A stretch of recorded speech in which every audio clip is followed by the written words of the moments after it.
What's up, DIY Nation? This is your good buddy Darren, DIY 1978 guy, back with another video.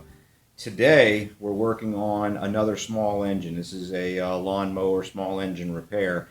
Like I said, in this channel, we get into big things, we get into small things, but all kinds of projects. DIY knows no size. So today's today's patient, which I'll show you, is actually a little lawnmower that won't start for whatever reason. I have my suspicions as to why it won't, but we're going to go through this and see. This is the first one that I've had here where I can actually take you through start to finish on how we're troubleshooting, how we're going about cleaning it out, how we're going about addressing the three things that make engines run, right? Air, fuel, spark. We're going to look at all three of those and we're going to figure out what's wrong with this guy and determine if we can make it run again. So let me show you who today's patient is. Today's patient is a Troy-Bilt TB240. This particular model is a 21-inch cutting deck self-propelled mower. You can obviously set it up for rear bag mulching, side discharge. And this particular mower actually has the Honda GCV160. It's a 160 I guess cubic centimeter engine, which should be about 7 or so foot-pounds of torque, give or take a little bit. This one does have the auto choke system on it. I actually have the same engine on my pressure washer, and it's a workhorse.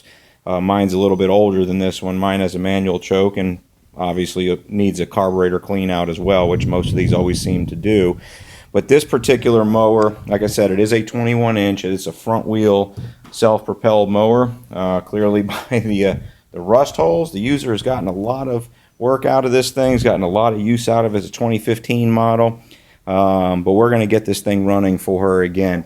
The self-propel on this one is a true variable speed instead of a false variable speed, which I don't understand that one. But anyway, this is very similar to another mower I had worked on, where the harder you pull this, the faster the mower goes. And of course, you know, normal push bar for start and stopping of the engine. So fairly basic. This one's set up for mulching, but it is a high rear wheel, which does help out in tougher terrains, higher grass, things of that sort. So there it is again. I said it again. I've got to stop saying that. Things of that sort. Anyway, overhead valve engine, pretty standard. These engines are very, very common on a lot of pieces of equipment. The thing I do find really funny is that it says easy start, which I would beg to differ, because well, that's the reason why we're working on it today. So I'm gonna get this thing set up over here for you guys. Let me get my camera all situated and get a few tools together, and I'll be right back. We're going to dive into this. Sit tight. Alright, welcome back. So we've got this guy up on the table where it was, and we're going to go through and do some troubleshooting just to determine what it is that's going on with this guy. Now, I've already done a pull start on a number of times. It won't start. So obviously, like I mentioned before, first thing we're going to do is take a look at the air cleaner, right? The air is the easiest component to troubleshoot on here to determine whether or not something is going to, if that's going to be the issue with it. Now, this filter, albeit it is a little bit dirty, let me make sure you guys can see that, right? It is a little bit dirty, but you can actually still see light through it. So that's one way you can tell whether or not a filter is completely unusable anymore, is you can actually take it, put it up in the sun, look through it, and see if you can see sun through it. I can see light through this. Now, this one probably should be replaced, and we may do that during the course of this, but it's not so bad that it's going to keep the mower from running. So up inside here, pretty straightforward. I mean, we have nothing restricting the air box here. I can see the choke inside there. I can see the throttle blade moving inside there, which is good. So there's nothing constricted, no dirt, no grime, no obvious signs of anything that I would be concerned about.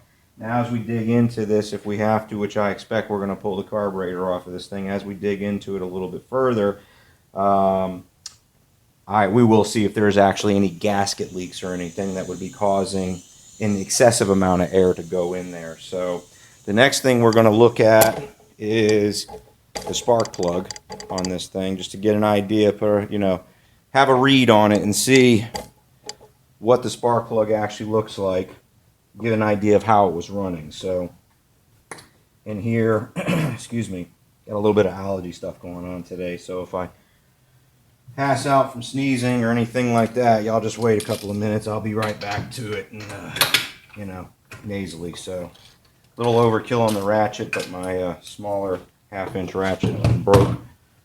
I gotta go get that replaced. But let's pull this spark plug. It's a 13/16 size spark plug, which means that's the size of the socket you need to get it out. The threads are 16 feet long, so it takes forever to get it out. Now, taking a look at this, I don't know if you guys can see how well you can see that. Let's take a look. I don't know if this is gonna focus on that. Probably not. Two things stand out to me. One, I'd want to check the gap on this and make sure the gap is good. But two, there's a little bit of grime in the attached to the strap here, the spark strap there. So it looks like it's just a piece of carbon buildup. This thing does look like it may have been burning a little bit of oil at one point. Not a lot. Generally, if you get a lot of oil burn, you'll get some white carbon around there. It does look like it was also running a little bit rich. So that could just be the way this thing is tuned to run, or it could be indication that something's going on. So there's that piece of carbon I just knocked off of there. So there's a little bit of carbon inside that cylinder. But we're going to test this and see. And the way I'm going to do this is I'm actually going to take this off, the pull start component off of this, and I'm going to use my power drill to actually spin it over so I don't have to yank on it while I'm on the table. So let me go ahead and pop off this.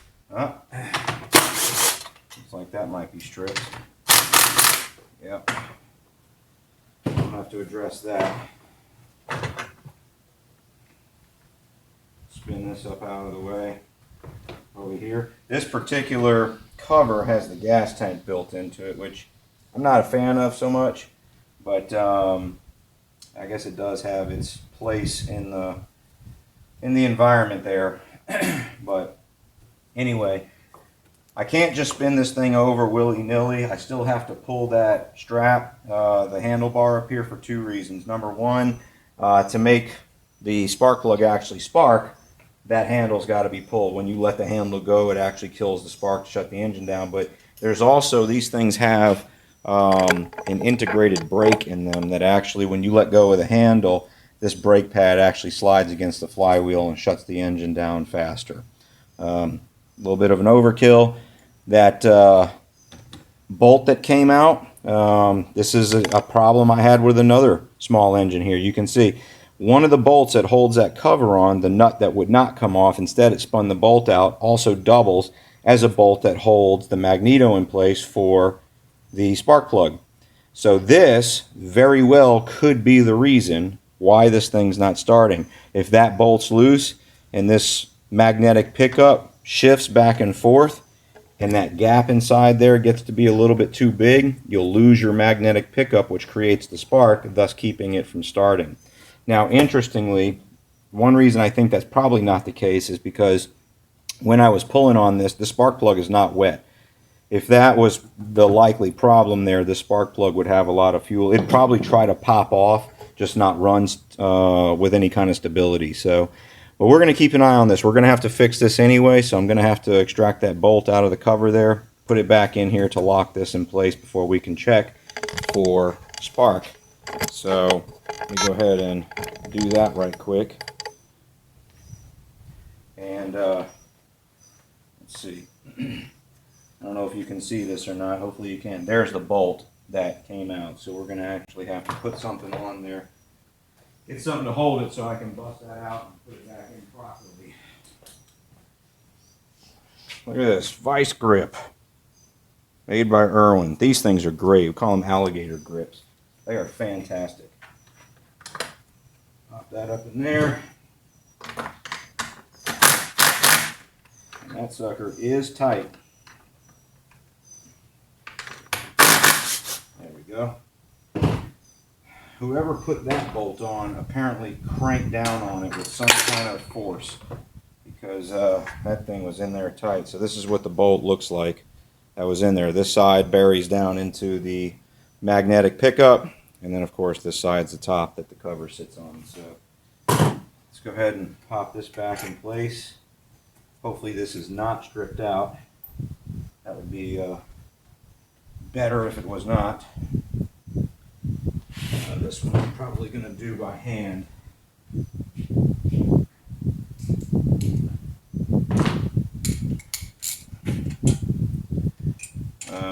Yep, I'm going to do it by hand, but I'm going to do it with the right size socket. It's not a 10. I believe it's an 8. Nope, it's probably a 9 or bigger. There we go. Generally, standard sockets and metric sockets can be interchanged in most cases. If you're very, very close on a metric, try a standard. If you're very, very close on a standard but can't seem to get it in there, try a metric. Now I'm also going to get a feeler gauge so we can measure this. This thing should be about 6 thousandths of play in between the flywheel and the magnetic pickup. That side's a little bit tight, so we may adjust that one a little bit. But you should have anywhere between 4 and 6 thousandths. Let me see if I got a 4 thousandths. It varies a little bit on these engines. Let's see here. Oh, we're just going to set it at 6. That's the one that I have. So go ahead and loosen this up. Of course, it's a different size head. Back to the 10. And that one's loose too. So there's a good chance this might be at least part of the problem here. What we're going to do is actually spin this around. So what's happening is right now the magnetic side is over here, so when I'm trying to adjust it, it's pulling it right back in. So we actually got to spin this thing around to get the magnetic side to the other side so that we're not trying to, we can actually set this thing accurately. All right, there we go.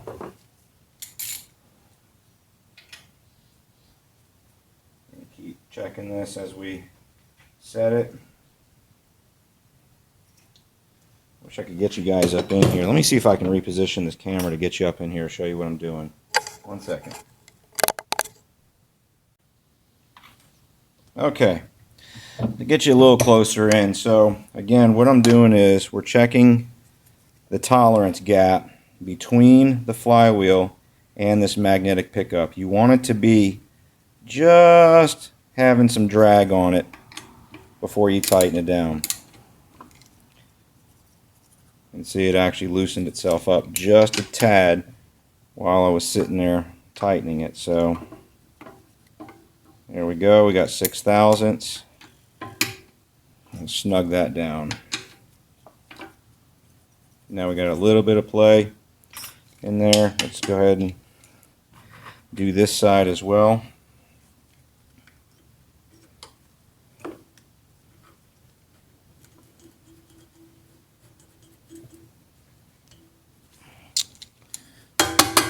I'm going to get that just a little bit looser. Oh, not that loose. See, now we don't have any.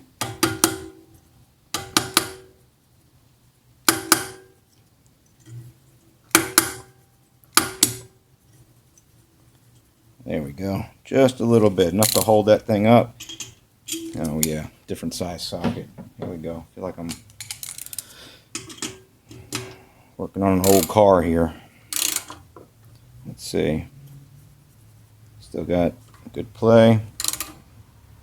Alright, so that actually does snug down. That's good. That's unlike the other one that I worked on that had that problem where I had to drill and tap it to fix it. Now we can get those good and tightened down. And then we check it and make sure there's no no rubbing in here. We can pull the brake back and it should spin freely. Just like that. Okay, so that's that. Now that we have that in place, we can go ahead and check it for spark. We're going to pop the spark plug in here. Now you can hold this thing against here you know, against any kind of grounded surface, the engine block, to do it. I actually like to get a little wire clip, if I can find one that's not 14 feet long. And you can actually, any part of this can be grounded to the engine. So you can either put your clip around the outside like that and ground it out, or if it doesn't want to stick, you can ground it out like this and then put this up in place. I'm going to actually tuck this if I can. I'm going to tuck that right there just to hold it. And then, where are we going to ground this? Let's ground it to right here. We'll ground it to the valve cover. I'm trying to get this to where you can see it. But, of course, it's going to be a pain because I need it to not be right now.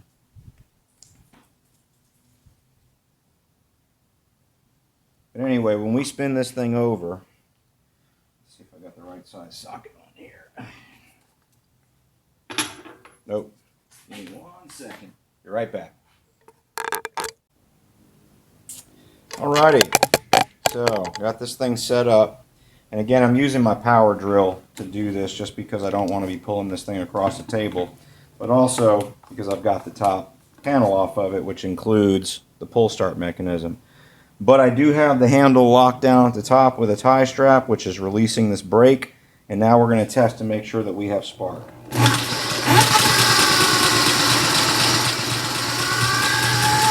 Start, dang it, start!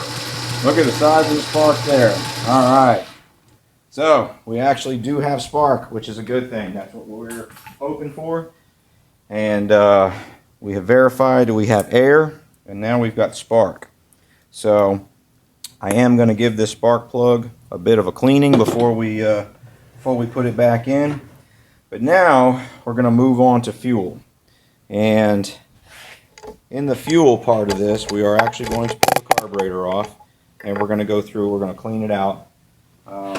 Since I've got it here, might as well do it, even if it's not fully the problem. It could be partially the problem. I'm going to do it for the sake of checking. What we're going to do is two 10mm bolts here. Pulls out these long covers. Basically, the entire thing's going to come apart when we pull this out. The fuel valve is shut off, so we should not get any fuel coming down. Now, there will be some residual fuel in the carb, provided the line itself is not plugged up. This is the little air resonator box. Chuck that off to the side. Ooh, one thing we can check is this. On the back side, I'm going to make sure we don't have any gaskets or anything. There's a little breather hole that comes through. No gaskets on the back. However, there is one spot where there's a breather tube that goes on there, so we have to make sure we connect that back. Looking at this, it is a bit dirty. So what we are actually going to do is spray this off, but I don't want any of that dirt getting up into. Let's use this dirty napkin. There's some fuel up. There goes my gasket. We don't want to lose that. It's fortunately still in good shape. So this heat shield here also doubles as the gasket between the carburetor and the engine. So we want to make sure that maintains good shape as well. If we don't have to take it off, we won't. Try to avoid taking them off because I don't want to break the seals. But there it is. Let's pop this spring off. I'm going to pop this throttle line off of here, just like that. And then we're going to pop the fuel line off, and we're going to get to cleaning this thing. So, dirty little sucker, that's for sure. Get my needle nose pliers. Just got to pull this little spring back. Hoping you guys can see all this. Probably put a hose clamp back on there when we do this. These little springs are really not worth the metal they're made out of, if it even is metal.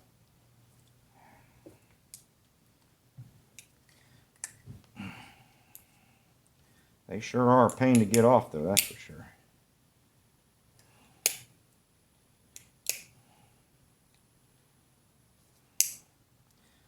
Yeah, we're not going to reuse that. Come on, you little sucker, come off of there. Break this fuel line free. There we go. So, carburetor's off. As you can see, this guy is dirty. Despite having the fuel valve shut off, there is a little bit of fuel dripping out of there. So we're going to do a full clean of this. It looks like somebody might have been through this at one point or another, judging by the paint marker mark that we have there. So we're going to put that over into the drain pan for cleaning. And one thing I do want to test is I want to see if we actually do get fuel coming out of this when we turn this on. Yep, we certainly do. Good. So it does not look like the line is plugged up, which is a good thing. Unlike some other mowers that I have worked on that really threw me for a loop. So may actually, depending on how this thing runs when I start it back up, I may actually adjust the governor on this thing too, give it a little more junk in its trunk. Lay this off to the side down there. Okay, so now that we've got that cleaned up, let me get to the carburetor disassembly component of this. Be right back. Okay, I went ahead and cleaned this thing off ahead of time to keep this, keep the junk from getting all up in it. So I went ahead and sprayed it down, get everything off. The first thing I'm going to do is actually, well, dump it over. I was going to take the bottom cover off, which I'm still going to do, but it was to drain the fuel out. But since it's already coming out and smells alright, so I guess it's okay fuel. Pull this cover off. This is what holds the bottom cover on. It's got a little gasket on it. You want to make sure that stays intact. And then of course we're going to line this back up with the way it was once we take it off. So a little tap. There's also an O-ring inside there. Many times that O-ring will stay inside there. This particular time it came off with it. Just be mindful of that when we go back on. Make sure it's in place or else the ball will leak. So inside of here, it's actually fairly simple, right? You have a float. This float, and picture this way, right? The floats drop down. When fuel flows into the nipple right there from the fuel tank, that bowl will fill up. As that bowl fills up, this float will come up and stop. And what that float does, I'll show you, it controls a needle valve. That needle valve is actually what regulates how much fuel goes into the bowl. Keeps it from overfueling and basically, leaking over, causing fuel leaks and everything like this, but also regulates how much fuel goes into the bowl and how much fuel the engine uses, right? So what'll end up happening a lot of times, if you flip this thing over right way and that float stays up, perfect timing. 1 second. Okay, we're back and it's quiet. What does they say? It's Murphy's Law. If it can happen, it will, and it'll happen at the most inconvenient time. Eat my compressor. Anyway, back to this. If you flip one of these things over and that float stays up, the gravity doesn't pull it down. Many times what will be the problem is that needle valve is stuck and it won't allow fuel to actually fill the bowl. Being the fact that we dumped a bunch of fuel out of this thing, it does mean that fuel is getting into the bowl, but we're still going to clean this needle valve and see. And the only thing that holds it on is just this little rod right here. So that just slides out. It's just an interference fit. And then the needle comes out. And that is what the needle looks like. That sits in there. So throw this off to the side. Of course, inside the carburetor, that's where the fuel is going to flow in. That's where the needle sits to regulate the fuel. Inside here is your main jet. There are some air tubes inside here that allow air pressure from going across the outside of this thing. The low pressure versus high pressure type of situation actually pressurize and push fuel into the jets to help it, basically help it run properly. I know I'm being very high level with this. I'm not going to get into the intricacies of how every one of these jet tubes works, but essentially that's what it is, using air pressure to help pressurize the fuel inside the carb and help push it up through the jets. But that's where your main jet is, and hopefully that guy comes out without any issues. But first we're going to go ahead and, just to be thorough, we're going to shoot some carb cleaner, which is very good cleaner, through here just to make sure we're cleaning out. Now this can's almost empty, so we'll flow that through there, get a little air pressure behind it, and then we'll grab a flashlight, take a look. You can generally tell with a flashlight whether or not it's working. My batteries are fully charged this time. Hey, is it working? Can you tell? Okay, so if we pop this through here, I don't know if you'll be able to see that, but if we put that flashlight into the hole there, you should be able to see light down the hole. And again, like I said, I don't know if you can see this in the camera or not, but you can see light down inside there. If there's anything plugged or there's a restriction, you won't see light, or you'll see very little light come down there. So it's just an extra way to help figure out whether or not the channels are clear. In that case, it is. So we're going to get after the main jet here. This is my main jet screwdriver because it happens to fit, and 8 out of 10 times I've been able to get them out without boogering them up. This is going to be one of the 2 out of 10 times that doesn't want to come out. Let me get some WD-40 and see if we can loosen that up. All right. Pop a little bit of that, let that seep in there. And these things, they can get gummed up. They'll get a little oxidation in them. Like I said, that crappy ethanol fuel that we have these days, gum will get up inside there and lock up in the threads. It is a fine thread in there. And it's a brass jet inside an aluminum housing. So, of course, any little kind of garbage that gets in there is going to keep this thing from coming off. So, all right. I think it broke free. If that doesn't work, you can take, obviously make sure you have all the fuel residue cleaned off this, but you can take a torch and light it up a little bit, get some heat in there, because the metals will heat at different rates. So it'll also help to not only get that WD-40 to seep down in there, but also help to come out. It'll also help to loosen up all that garbage and free that thing up. So clean this off. So this is your main jet, and again, very hard for me to tell if you can see this in the camera or not, but there is a small orifice down here. That's where the fuel actually flows up through to get into the carburetor and subsequently into the engine. Now, if we do the flashlight test on this,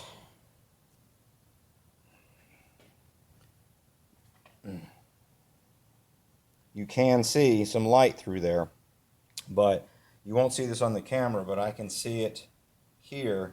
There is a little bit of garbage in there, a little bit of gum, if you will. So that's pretty much one of the #1 places that gets gummed up in these types of instances. All right, this can has had it. Let's get the next one out. There you go. Pro tip: when you're putting these things in, make sure it's not facing your face when you go to stab that in place. There you go, just like that. Because on the off chance it sprays, you do not want to get this stuff in your face. All right, we're going to clean that out.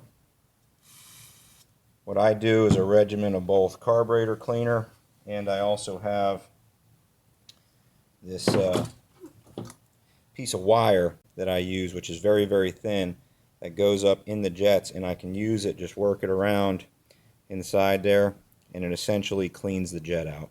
Cleans all that garbage out of there. Sometimes you got to do it 2 or 3 times to really get all the mess out.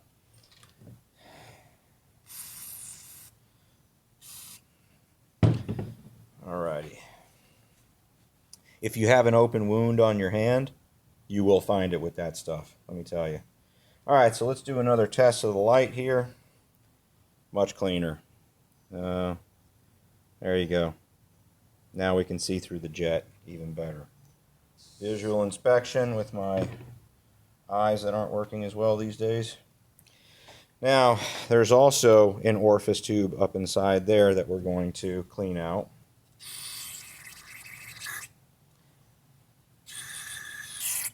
That should flow out of the carburetor, which is what it's doing. Blow some air.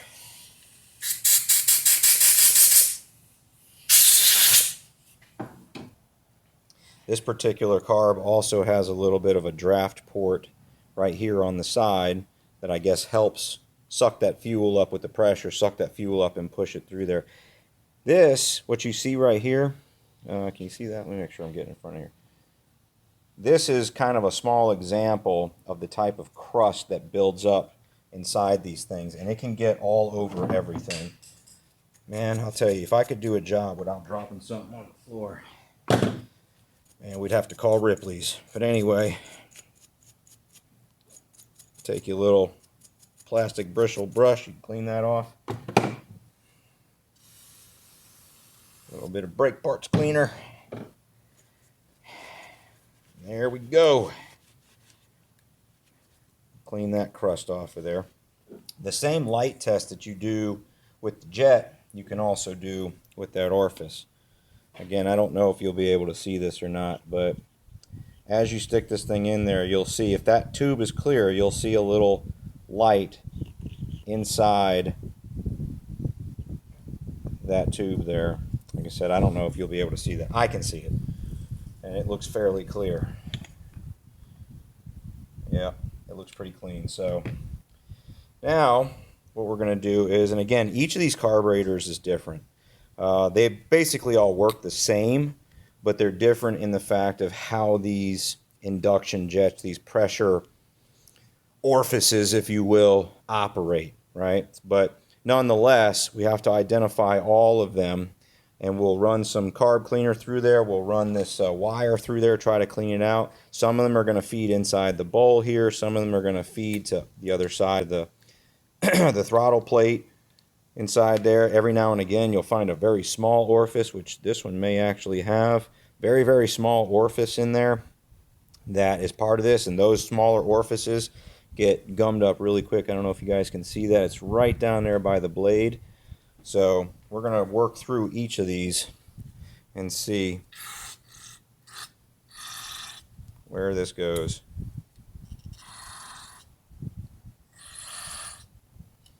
Okay, that one seems to feed into this main jet hole.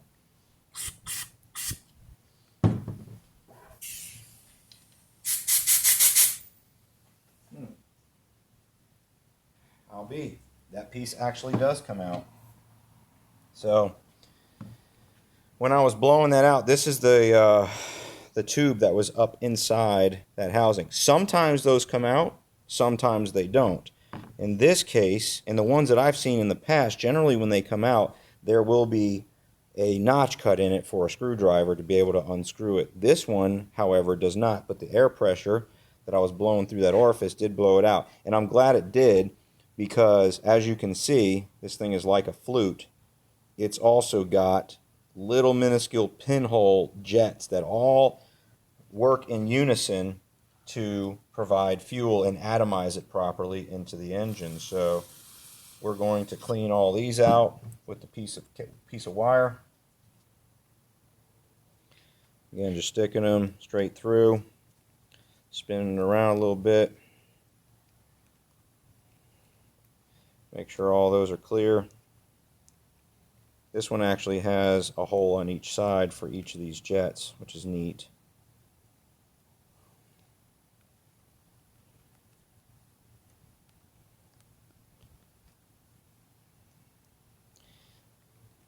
It's not as hot today, which is nice. There's a good breeze blowing through. I'm still sweating.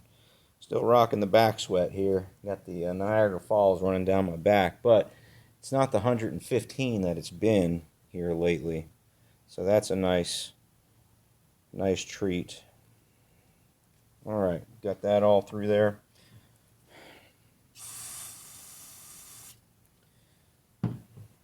Air.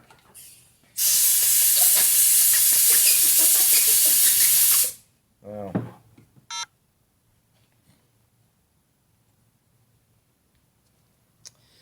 all right. using the flashlight test.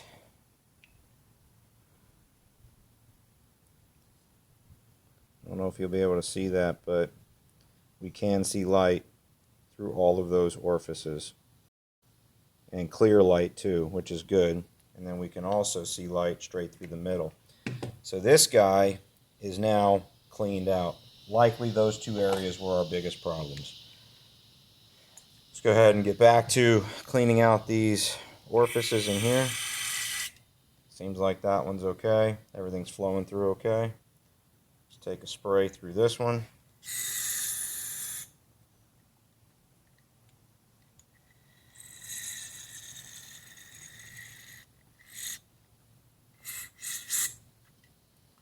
Sometimes it's hard to figure out where the heck it's actually coming from.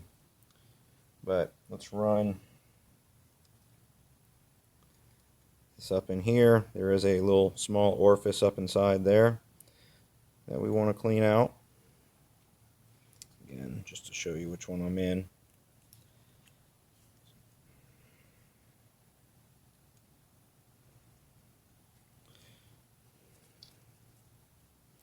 See if we actually see this thing pop up out of here.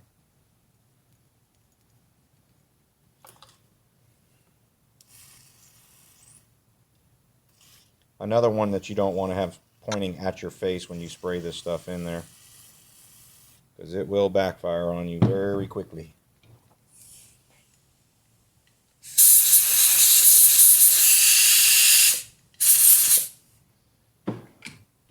Okay.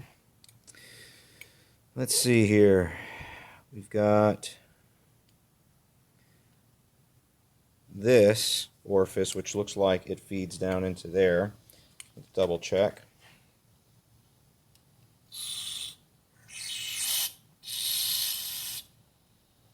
Oh, incorrect.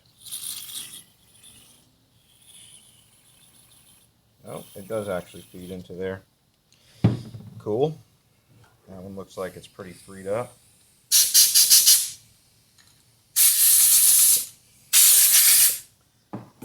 Let's check it with the light and see. Oh yeah, that one you should be able to see. See light down through there, very clear. All right, let's take a look around this guy. See if we see any more orifices we need to clean out. Now we're going to go after this this one that I was speculating on and see if that actually is an orifice. Not to be confused with a porpoise, which is a dolphin. Unless you're Ace Ventura, then it's not the same as a dolphin. A dolphin and a porpoise are two different animals. Look the same, and this is an actual orifice, which I bet is this one right here. Yep, see what I mean, the way it flies back at you? Yep, it is. And it's clear. You see how it's shooting the fluid through there? If that orifice wasn't clear, there would be no fluid coming out of there.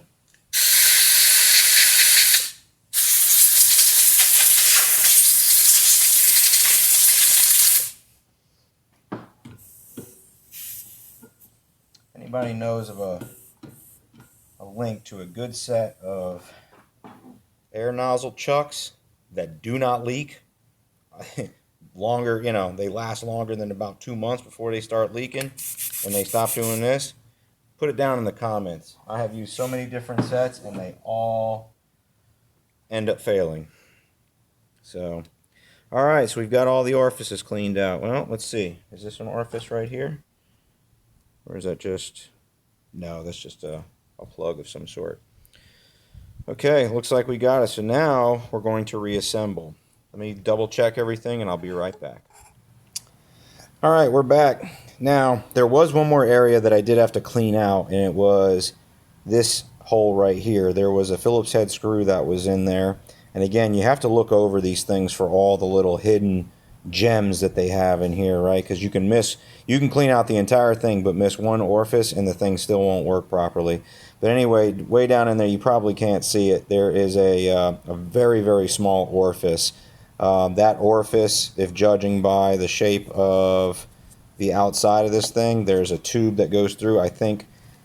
I know it feeds this jet inside here, and I also know it feeds this small jet right here that we were looking at. I cleaned all that out. I don't know if it also feeds something inside here as well, but all in the all in the guise of getting air and fuel to run through properly and atomize properly. So did have to clean that out.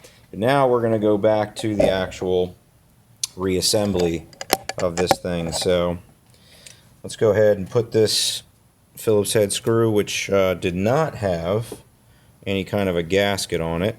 We're going to put that back in, snug it down, and then we got to pop this orifice back in here. Now it does go in only one way, and it is that way. We'll pop him down in there. We're going to spray a little bit of WD-40 on here just to help bury this jet in here a little better. Okay, just to lube up everything. And we're going to pop the jet back in here. Get our jet extraction screwdriver. Now these things don't have to be that tight. They have to be a little snug, but they don't have to be that tight.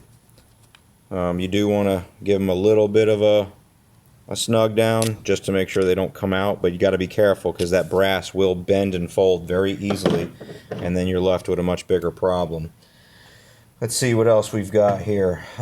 We've got we got to put the float and the needle back in. So this guy just sits again right up in here like that. This is going to go into the hole, and then it's going to fall off, and we're going to do it again. So once again, we're going to set this inside here, and we're going to once again have it not work out. It seems like some of the other ones there's actually a little clip that holds that thing on. This one does not seem to have that, which is very fortunate. So what we're going to do this time is try pushing down on that and hold it in place, which is also not going to work. There we go. Come on, get in there. There we go. All right, now as you can see, it's seated in there. That one is a bit of a tricky little devil. And then fish this rod out of here and pop that into here. And like I said, that's just a slight interference fit, and the bowl, when you put the bowl on, it actually holds that thing in place, which is what we're going to do now. Check the gasket, it's good. We're going to line up the orange line there. You can see the jet down in there, and then we'll pop this cover back on. Give this a little snug, and there you go. We have got a rebuilt carburetor. Now I'm going to go ahead and pop this thing back on, and then put it back together, put it on the floor, and we'll throw the drill on it and see if it starts up. Be right back. Alright, so we're going to go ahead and clean this spark plug off before we put it back in, which is just a matter of spraying some carb cleaner on there. Get you a little wire brush, and you can clean all that garbage, gunk, carbon, and everything else off of there. You're basically like rebuilding the spark plug. You know, that's essentially what this process is. You know, why buy a new one when you can just throw a little wire brush and some carb cleaner at it, and voila, there you go. Alright, look at that, brand new. And one thing I did forget to grab was my gapping tool. Let me grab that real quick. We're going to check the gap on it. Alright, so the gap should be around 31, 32 thousandths, something like that, basically. as you spin this thing around, it gets thicker. Of course, it's got the numbers on it. So start here, work our way back, and it's pretty snug right there, which is basically about 32 thousandths. So the gap is actually good. Now we're going to take us, I like to use this stuff, Permatex Anti-Seize lubricant. New bottle. Stuff is great. Put a little bit on the threads there. This works great for pretty much any bolt or nut you do not want to have it seize in place, right? So I'm going to go ahead and thread that into the engine. I don't know if you can see that or not. Looks kind of dark, but anyway, go ahead and thread that in.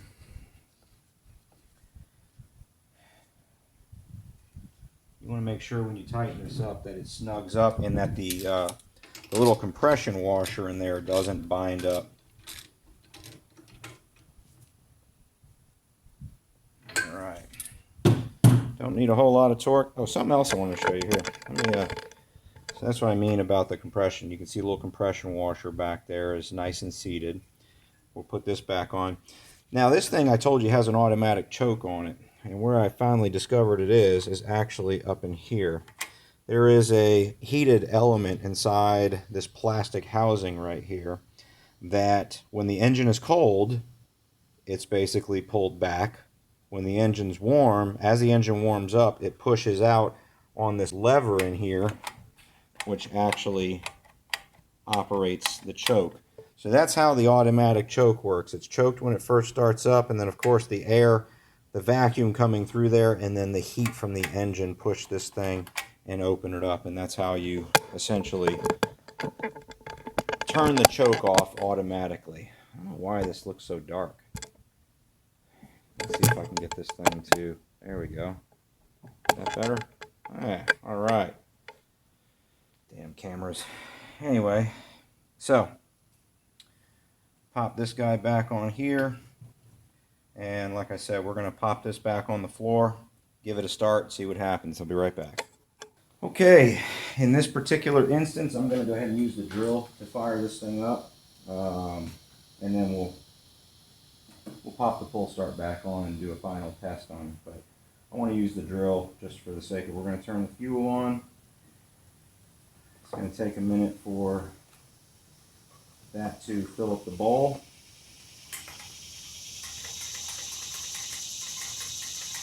Of course, the cicadas are out again, like I said in pretty much every other video. Darn things, man. What time is it? Yep, their time to come back out. Alright, let's see. Fire in the hole.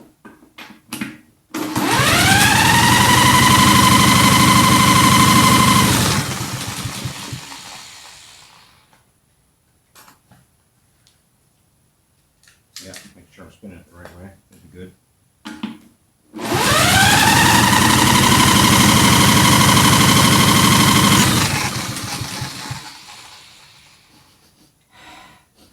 I smell it.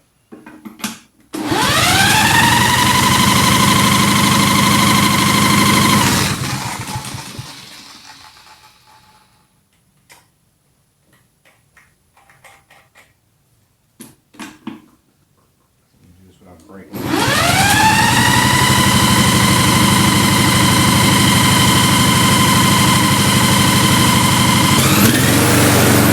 we go.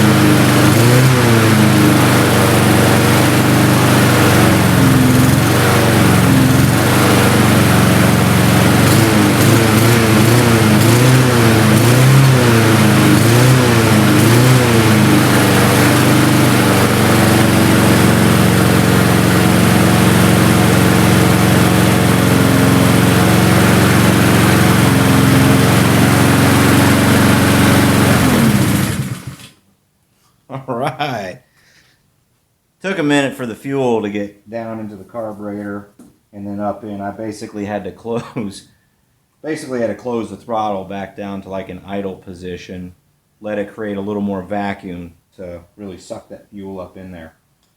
So, success. How's it run? Runs good? I think so too. Yep. Now, let me button this thing back up. I'm gonna put the pull starter back on there. We'll do one last test and then we'll wrap this up. Be right back.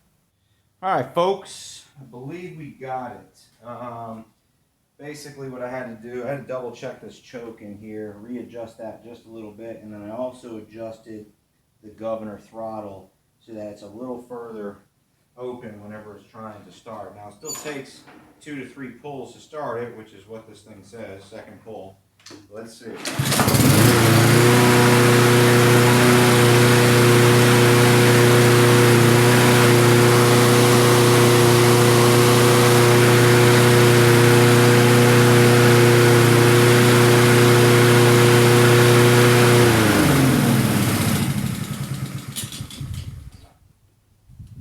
All right then.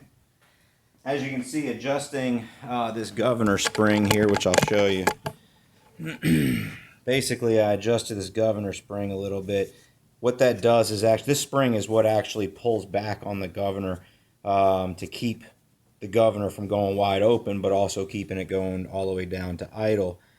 So what I did was actually adjust this a little bit so it keeps a little more tension on it, so it takes a little more of the oil sloshing around to fight this lever to pull the throttle back. And the result is the engine revs a little bit higher, which is better for going through thick grass and stuff like that. But over time, anyway, from the time they're new, just over time, the constant heating and cooling and pulling on the spring will actually stretch it out a little bit, and slowly over time, you'll see that the throttle, the actual, what they call full throttle when it's running, is actually a little lower over time. So adjusting this it helps to speed the engine back up and bring the power back. So it looks like we have solved the issue with the little Troy-Bilt lawnmower here, which I almost tripped over. So again, a couple of different things we had to check. We had to check spark plug looked good, it fired good. We had to readjust that magnetic pickup because the bolts were loose on it. May have been part of the problem, not sure, but it's fixed now. And then, of course, going through the carburetor, we did find some gum in the jets in the carburetor and everything like that. Cleaned out all the orifices. Put it all back together, check everything, and it looks like it's working the way it's supposed to now. Got to make sure we keep fresh gas, and we'll recommend to the customers use non-ethanol gas. And, of course, make sure the oil stays topped up in this thing. But the sticker says 1 to 3 times to start. Took, a handful of times earlier. Took 1 pull just a second ago to get it started. So I'm going to hold on to it. I'm going to keep it here. I'll test it again tomorrow morning when it's cold and the choke is closed all the way back up. But fully anticipate that it's going to start and run the way it's supposed to. So this has been another DIY video from DIY 1978 guy. So it's like, that's not even supposed to be a tongue twister, but it is. DIY 1978 guy. All right. Anyway, I love the support. Thank you very much for all the comments. Thank you for all the support you guys have thrown to me, all the suggestions. If you have any ideas, things like that, don't be afraid to put them down in the comments. I do read them all. Maybe not immediately, but I do get to all of them. I do read, and I try to reply to all of them too. So please like and subscribe if you're enjoying this content, and keep on the lookout for more videos on DIY. Big or small, short or tall, inside, outside, yin and yang. Yeah, something like that. But anyway, thank you very much, everybody. We'll see you on the next video. DIY 1978 guys.